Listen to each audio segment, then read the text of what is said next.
Hey everybody, Bad Merc here. Tonight I'm going to be reviewing An American Werewolf in London. This is a retrospective review. I'm still on the werewolf kick right now. Yeah, I got the DVD right here. I've had it for a while.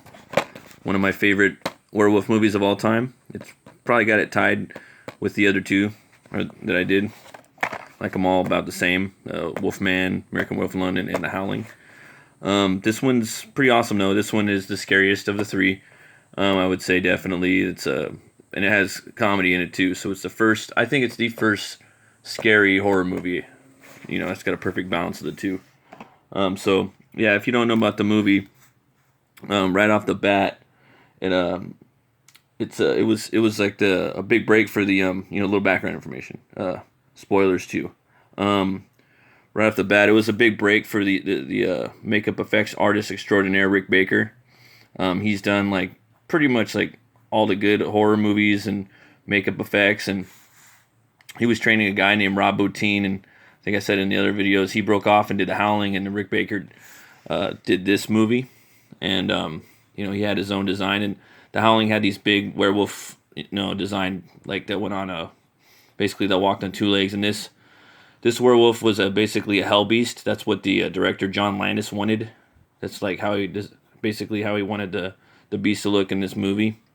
So that's the design that you get. You don't see the beast that much. That you see the less of it you see it. The scarier it is. That's one of the things I think that makes the movie so scary. But it's got the gore and it's got everything. So you can't say that they don't show anything. They do show a lot in here.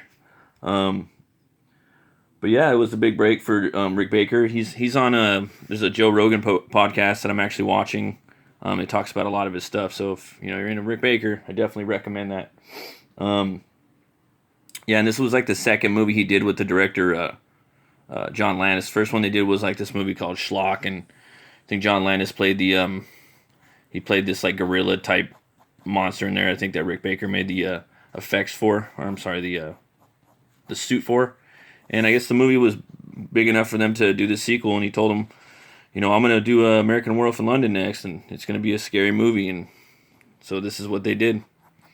And so yeah, the movie basically starts up, and it's got these two dudes are coming on a high school trip, or they just graduated, and they're just traveling Europe, and they're over in London, and they go into this they're on the countryside in the moors of England, I'm sorry, and they stop by this pub called the Slaughtered Lamb, and they go in there, and there's all these kind of like, these locals, and they're kind of rude, and they're drinking their Guinness and their ale, and they go in there and they want some food, and there's nothing really for them to eat, and they notice there's a pentagram on the wall, and they said, well, what's that, and the main character David, he asks his buddy, the other one I believe is Jack, and he asks him, what's that? And Jack's like, that's the mark of the wolf man.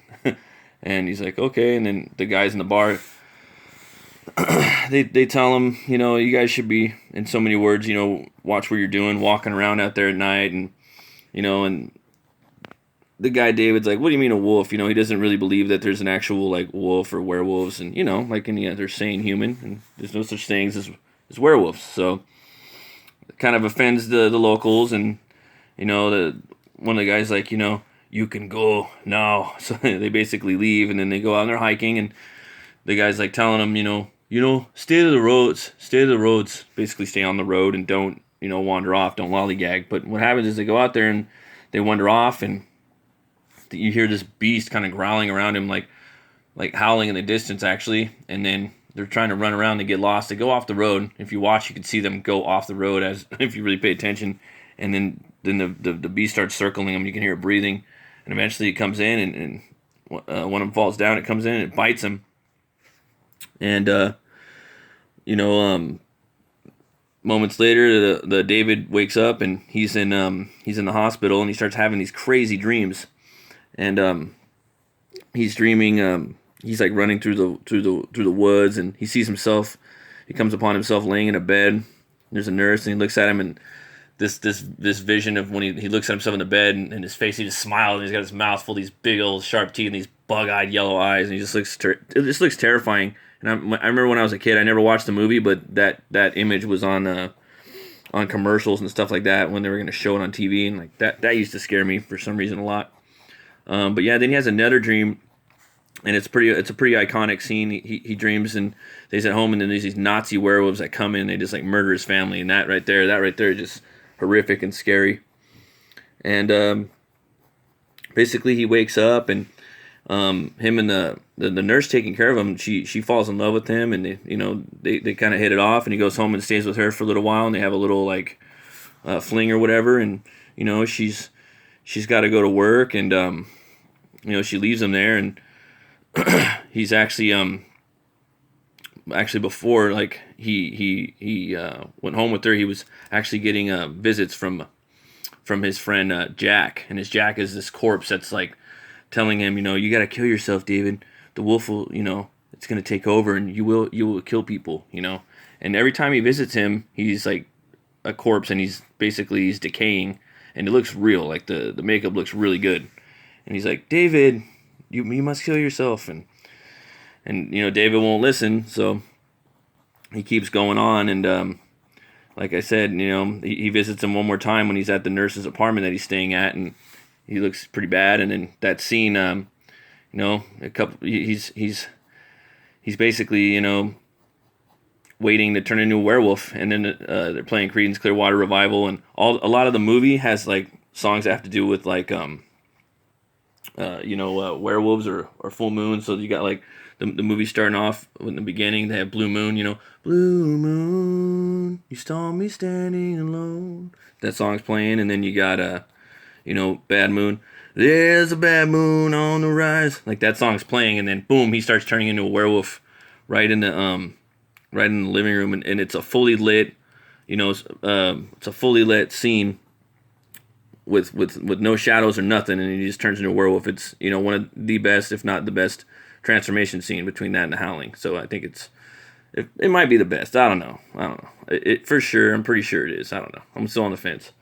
But yeah, you see it. He turns into a wolf. He goes out, he freaking murders a gang of people. It's pretty scary. There's this one scene where he's in the subway, and he's chasing this guy, and you never see him, and then eventually the guy, like he's running and running, and he stops, and he lands at this escalator in the subway, and then you just hear the beast coming up, like kind of coming up, and they zoom in on him, and it just zooms in on the guy's face, so like you feel like the beast is like right there, and then they zoom out, and they have like a camera, like a bird's eye view looking down, and you just see the guy there, and then all of a sudden you see these you see the beast coming up, like just his first 2 feet, and then his head, and then the scene changes, and then David wakes up in the zoo, and he's running around all naked, and steals an old lady's like coat. It's pretty funny. And he's just basically coming to terms that he's a werewolf. He tells the nurse that he's staying with that he's fallen in love with, and he's trying to call his house and tell his family that he loves them. They're back in America, and they're trying to get him help, and he basically just kind of gets away from her because he's afraid that he's going to attack her. And he ends up like going to a porno theater, and they're watching some porno movie, and they got some fake porn in there that they made just for the movie. It's a pretty funny scene. And he straight up turns into the wolf in the porno theater and breaks out and starts running around like the main square in London, and starts biting everybody and attacking all these people, and they chase him down in the alley, and and then they blast him, and that's pretty much the movie in a nutshell. There was some rumblings, some talk about them making a remake of the movie. The son, his John Landis, the director, his son Max Landis was allegedly gonna direct the movie too, like the remake to it. But I don't know if it's still going down or not. I haven't really done any research on it. I heard he had gotten in some lawsuit or something like that. But there was a sequel to it, An American Werewolf in Paris. Now, it was not even half as good, but it was, for some reason, an entertaining movie when I was a kid. I liked watching it a lot. The werewolf designs are very similar, but they're not as furry, and they're computer generated. But I remember it was a big hit back in the day. I mean, it felt like it was. Maybe it wasn't, but I remember a lot of kids, we used to watch it back in high school, and they had Bush was on the soundtrack, and that one's, I would say that one's kind of a fun one, but don't watch that until you watch this one. This one is just a masterpiece, one of the best horror movies ever made. And it's a great movie. I got this beer right here. I was at the beer store and I checked it out. It's a fine English ale. It's called Old Speckled Hen. And I was just thinking, maybe some English beer. And this right here, it says this ale takes its name from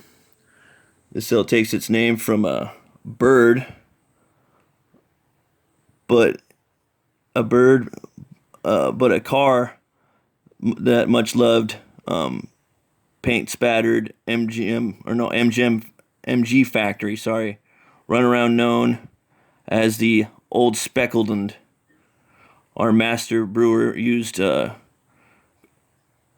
crystal and pale malts and a blend of Challenger, Pilgrim, First Gold, and Golding's hops to deliver a beautifully malty ale with subtle notes of toffee and fruit. Wow, that sounds pretty complex and interesting.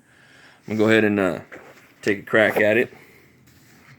And this right here is just a little fan art. I was looking at one of the pictures on Google of the wolf and just trying to get a little inspiration from it. So this stuff looks pretty good. Let's try it out.